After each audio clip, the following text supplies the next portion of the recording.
Sixth old புக்கில் 6வது இயலில் இருக்கிற இலக்கணம் தான் பார்க்க போகிறோம். இதில் சுட்டு எழுத்துக்கள் வினா எழுத்துக்களை பற்றி கொடுத்துருக்காங்க. இப்போ இதில் கரெக்டாக இருக்குது பாருங்கள். யார் இதனை உடைத்ததுன்னு ஒரு கேள்வி வருது. அதற்கு பதிலாக இவன் தான் இதன் உடைத்தான்ன்ற மாரி பதில் கொடுத்துருக்காங்க. இதில் நம்ம இதனை என்பது எதை குறிக்கிறதுனா, யார் இதனை உடைத்ததுன்னா இதனை என்பது ஒரு பொருளை குறிக்கிறது தான் இதனை. இவன் என்பது அந்த உடைத்த ஒரு மனிதனை குறிக்கிறது தான் இவன் என்ற வார்த்தை. அப்படி ஒன்றை சுட்டி காட்ட நம்ம பயன்படுத்தக்கூடிய எழுத்து தான் சுட்டு எழுத்துக்கள். உதாரணமாக கடை எந்த பக்கம் இருக்குதுன்னு நம்ம கேள்வி கேட்போம். அதற்கு கடை இங்கு இருக்குதுன்னு சொல்லுவாங்க. இப்படி கடை என்பதையும் இடத்தையும் ஏதோ ஒரு பொருளை நமக்கு சுட்டி காட்ட பயன்படுவது தான் இந்த சுட்டு எழுத்துக்கள். இப்படி தமிழ் இருக்கிற சுட்டு எழுத்துக்கள் பார்த்தோம்னா 2 சுட்டு எழுத்துக்கள் இருக்குது. ஆ இ என்பது தான் அந்த சுட்டு எழுத்துக்கள் தமிழில். பழங்காலத்தில் இந்த 2 எழுத்து இல்லாத இன்னொரு எழுத்து பயன்படுத்தியிருக்காங்க, ஊ என்ற சுட்டு எழுத்து. இந்த எழுத்து பல பணிகளை செய்ததுன்னு சொல்கிறாங்க. அந்த பணிகள்லாம் கீழே கொடுத்துருக்காங்க.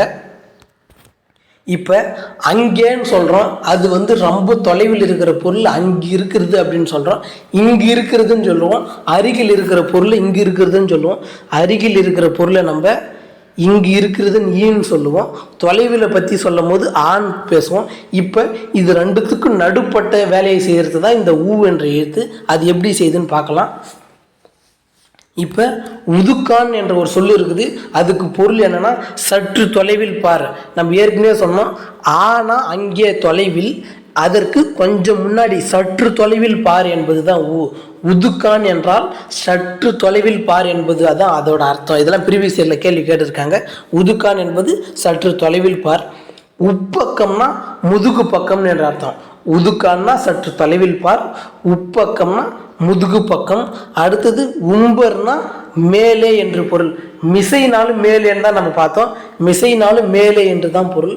உம்பர் என்றாலும் மேலே என்று தான் பொருள் வருது. தற்காலத்தில் நம்ம ஊ எழுத்தை சுட்டு எழுத்தாக நம்ம இப்போ பயன்பாட்டில் இல்லை. நியூ புக்கில் இன்னும் தெளிவாக கொடுத்துருப்பாங்க. சுட்டு எழுத்துக்கள் 3ன்னு கொடுத்துருப்பாங்க. ஆ இ ஊன்னு கொடுத்துருப்பாங்க. இப்போ இது தொலைவில் இருக்கிறத சுற்றுத்து ஆ, அருகில் இருக்கிறத சுட்டுவது இ. ஊ என்பது என்னன்னா 2த்திற்கும் இடைப்பட்டதுன்னு கொடுத்துருவாங்க. தற்போது ஊ பயன்பாட்டில் இல்லைன்னு கொடுத்துருப்பாங்க. நம்ம இது நியூ புக் படிக்கும்போது இன்னும் தெளிவாக பார்க்கலாம். இப்போ இதில் அடுத்தது பார்த்தோம்னா ஆ இ, அதாவது அது இது அவன், இது எல்லாமே என்னன்னா ஒரு பொருளை சுற்றத்துக்கு தான் நம்ம பயன்படுத்துகிறோம். குறிப்பாக இது அகச்சுட்டுன்னு சொல்கிறாங்க. அகச்சுட்டுனா என்னென்னா இந்த எழுத்தில் இப்போ அவன் இருக்குது, இதுன்னு இருக்குது. இதில் நம்ம ஆ இ இந்த சுட்டு எழுத்துக்களை நம்ம எடுத்துட்டோம்னா இதுக்கு மீனிங்கே இல்லை. அவன் இவன் என்பதில் ஆ இ எடுத்துட்டோம்னா இதில் வேலையே இல்லை. அதனால் இது இந்த சொல்லோட உள்ளே இருந்து பொருள் தருவதால் இந்த ஆவுக்கும் இந்த ஈக்கு அகச்சுட்டுன்னு பேர். அகம்னா உள்ளன்னு அர்த்தம். அந்த உள்ளே இருந்து பொருள் தருவதால் இதுக்கு அகச்சுட்டுன்ற பேர் உள்ளது. அடுத்தது நம்ம பார்த்தோம்னா இப்போ இதில் அப்பையன் இப்பெண் இவ்வீடுன்னு இருக்குது.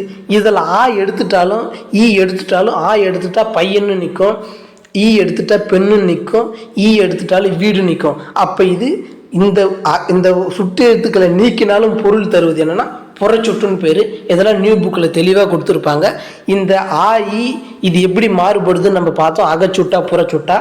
இந்த அப்பையன் இப்பையன் இவ்வீடு அது இதுன்னு என்பது ஆ இ என்ற வார்த்தை இதில் அந்த இந்தன் என்ன திரிதுன்னு வருதுன்னா இது சுட்டு திரிப்பு.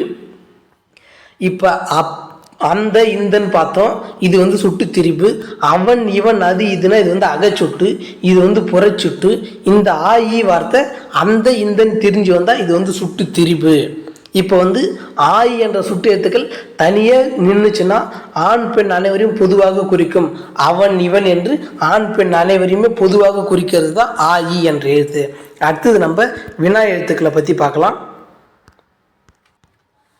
வினா எழுத்துக்கள் நம்ம பார்த்தோம்னா 5 வகைப்படும் வினா எழுத்துக்கள். அந்த வினா எழுத்துக்கள் என்னென்னா ஏ, யா, ஆ, ஓ, ஏ, இதுதான் வினா எழுத்துக்கள். இதில் நியூ புக்கில் இன்னும் சூப்பராக கொடுத்துருப்பாங்க. வினா எழுத்துக்கள் 5ல் மொழிக்கு முதலில் வர்றது எதுனா ஏவும் யாவும் தான் மொழிக்கு முதலில் வரும். என்ன, யார் இப்படி மொழிக்கு முதலில் வரும். ஆ, ஓ இதெல்லாம் மொழிக்கு இறுதியில் வரும். அவனா, அவனும், இப்படி மொழிக்கு இறுதியில் வரும். ஏ என்பது மொழிக்கு முதலிலும் வரும், இறுதியிலும் ஒரு வினா எழுத்து தான் ஏ. ஏன்னு கேள்வி கேட்கலாம், அவனே அப்படின்னு ஏவிலையும் முடிக்கலாம். இது வந்து மொழிக்கு முதலில் வரும், இறுதியில் வரும். இதில் என்ன கொடுத்துருக்காங்கன்னா, இந்த எழுத்துக்கள் வந்து ஒரு ஒரு சென்டென்ஸை எந்த மாதிரி மாற்றுது அதை தான் இதில் கொடுத்துருக்காங்க. நம்ம இதில் அதை மட்டும் பார்க்கலாம். இப்போ முதல் வரி பாருங்கள், அவன் செய்தான்னு இருக்குது. ரெண்டாவது அவனா செய்தான்னு இருக்குது. அவன் செய்தான் என்பது என்னென்னா ஒரு செய்தி தொடராக இருக்கிறது. அதே அவனா செய்தான்னா ஒரு வினா தொடராக இருக்குது. இதில் நம்ம ஏராளமான கேள்விகளை கேட்க எது பயன்படுத்தணும்னா தான் பயன்படுத்தணும். இங்கே பாருங்கள், அவன் இருக்கிறத அவனா அப்படின்ற ஆன்ற ஒரு வார்த்தை சேர்த்த உடனே அது வந்து ஒரு வினா எழுத்தாக மாறுது. இப்படி இதில் நம்ம கேள்வி என்னன்னா, நம்ம ஏராளமான கேள்விகளை கேட்க பயன்படக்கூடிய எழுத்து எதுனா என்பது தான் ஏராளமான கேள்விகளை கேட்க பயன்படுத்தக்கூடிய எழுத்து. ஏ என்ற எழுத்தோட பணியை பார்க்கலாம். இப்போ ஏன்னு நம்ம கேள்வி கேட்குறோம். அடுத்தது இந்த லைன் படிங்க, அவனே செய்தான் அப்படின்றதும் வருது. இப்போ இதில் நம்ம தெரிஞ்சிக்க வேண்டியது என்னென்னா, ஏ என்பது வினா கேட்க மட்டும் நம்ம பயன்படுத்துகிற எழுத்து கிடையாது. ஒரு சொல்லுக்கு அழுத்தம் கொடுக்கவும் நம்ம பயன்படுத்தக்கூடிய எழுத்து தான் ஏ. அவனே என்று அழுத்தம் கொடுக்கக்கூடிய எழுத்தும் ஏவா நம்ம பயன்படுத்துகிறோம்.